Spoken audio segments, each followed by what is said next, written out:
धावायला सुरुवात करण्याचा निर्णय घेतलाय. अरे वा, अभिनंदन. पण अनेकदा होतं काय की सुरुवातीचा तो सगळा जोश, तो उत्साह काही दिवसांतच कुठल्या कुठे गायब होतो. आज आपण नेमकं याच विषयावर बोलणार आहोत, त्या चुकांबद्दल ज्या आपला धावण्याचा प्रवास सुरू होण्याआधीच थांबवून टाकतात. आठवतोय तो पहिला दिवस, एकदम नवीन शूज, कानात हेडफोन्स लावलेले आणि उत्साहाने भरलेले. असं वाटतं की बस आज आपण जगत जिंकणार. किती छान, मोकळं आणि एकदम उत्साही वाटतं, नाही का? पण मग येतो तिसरा दिवस आणि अचानक पायांमध्ये, गुडघ्यांमध्ये, घोट्यांमध्ये दुखायला लागतं. साधी चालसुद्धा अवघड वाटू लागते. तो सगळा उत्साह कुठेतरी हरून जातो आणि फक्त वेदना राहतात. आणि मग याच वेदनांमुळे मनात एकच विचार येतो, छे, रनिंग काही आपल्यासाठी नाही, आणि मग धावणं पूर्णपणे थांबतं. ही गोष्ट खूप जणांसोबत घडते, कदाचित आपल्यासोबतही घडली असेल. पण थांबा, या दोष आपल्या शरीराचा किंवा धावण्याच्या व्यायामाचा नाहीये.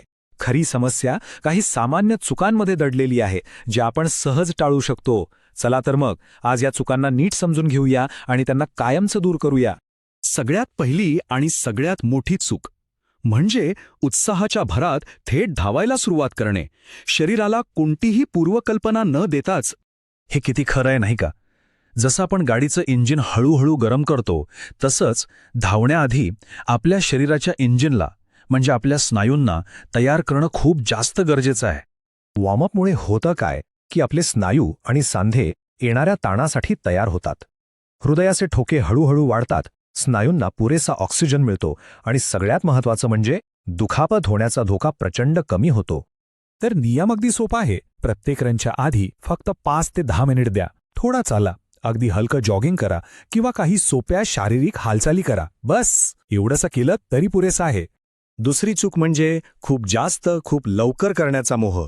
म्हणजे पहिल्याच दिवशी एकदम वेगात धावून स्वतःला सिद्ध करायची घाई. आणि याच घाईमुळे अनेक जण जखमी होतात.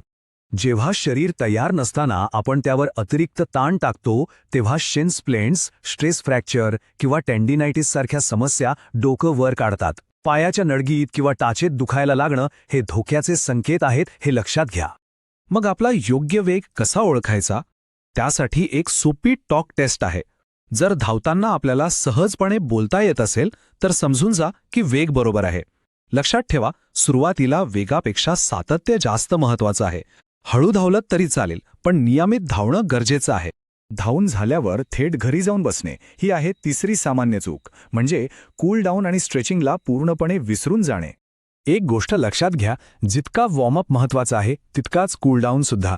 यामुळे वाढलेले हृदयाचे ठोके आणि रक्तदाब हळूहळू सामान्य पातळीवर येतात, ज्यामुळे शरीराला आराम मिळतो आणि ते शांत होतं. स्ट्रेचिंग नाही केलं तर काय होतं? स्नायू आखडतात, दुसऱ्या दिवशी प्रचंड दुखतात आणि प्लांटर फॅसिटायटिस सारख्या त्रासदायक दुखापतींचा धोका उगाचच वाढतो. यासाठीचा नियमही अगदी सरळ आहे. धावून झाल्यावर फक्त 5 ते 10 मिनिटं वेळ काढा आणि पायाचे प्रमुख स्नायू जसे की काफ, हॅमस्ट्रिंग आणि क्वाड्स यांना व्यवस्थित स्ट्रेच करा. यामुळे रिकव्हरी खूप जलद होते. आता चौथी चूक ही एका मोठ्या गैरसमजातून येते. तो गैरसमज म्हणजे रोज धावल्यानेच लवकर प्रगती होते. हे खरं तर पूर्णपणे चुकीचं आहे. हे वाक्य कायम लक्षात ठेवा. फिटनेस धावताना नाही तर धावल्यानंतर घेतलेल्या विश्रांतीच्या काळात वाढतो. याच काळात आपलं शरीर स्वतःची झीज घरून काढतं आणि अधिक मजबूत बनतं. जे नव्याने धावायला सुरुवात करत आहेत त्यांच्यासाठी आठवड्यातून 3 ते 4 दिवस धावणे पुरेसे आहे. विश्रांतीचे दिवस हे तुमच्या ट्रेनिंग प्लॅनचा एक अत्यंत महत्त्वाचा भाग आहेत, कारण याच काळात शरीर मजबूत होतं आणि दुखापती टळतात. चला, आता ह्या सगळ्याला जोडून शेवटच्या 2 पण तितक्याच महत्त्वाच्या चुका पाहूया आणि मग ह्या सगळ्याचा एक सोपा सारांश बनवूया. यातली पहिली गोष्ट म्हणजे आपले शूज. साधे रोजच्या वापराचे शूज घालून धावणे म्हणजे दुखापतीला आमंत्रण देण्यासारखं आहे. योग्य रनिंग शूज हे आपल्या शरीरासाठी शॉक ॲब्झॉर्बरसारखं काम करतात. ते एक प्रकारचा इन्शुरन्स आहेत असं समजा.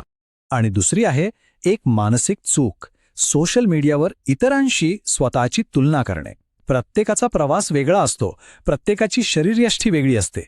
ही तुलना केल्याने धावण्यातला जो खरा आनंद आहे तोच निघून जातो. तर मग स्मार्ट रनिंगचे हे 6 सोपे नियम आहेत. 1. नेहमी वॉर्मअप करा. 2. हळू सुरुवात करा. 3. स्ट्रेचिंग कधीही टाकू नका. 4. विश्रांतीचे दिवस नक्की घ्या. 5. योग्य शूज वापरा. आणि 6. सगळ्यात महत्त्वाचं, इतरांशी तुलना करणे थांबवा. एक गोष्ट नेहमी लक्षात ठेवा, धावणे अवघड नाहीये. आपण नकळतपणे ज्या चुका करतो त्या चुका त्या प्रवासाला अवघड बनवतात. या चुका टाळल्या की धावणे किती सोपे आणि आनंददायी होते हे आपल्याला नक्कीच कळेल. तर मग स्मार्टपणे धावा, सुरक्षितपणे धावा आणि या सुंदर प्रवासाचा मनसोक्त आनंद घ्या. तुमचा धावण्याचा अनुभव कसा आहे किंवा काही प्रश्न असतील तर कमेंट्समध्ये नक्की सांगा. पुन्हा भेटूया लवकरच एका नवीन विषयासोबत.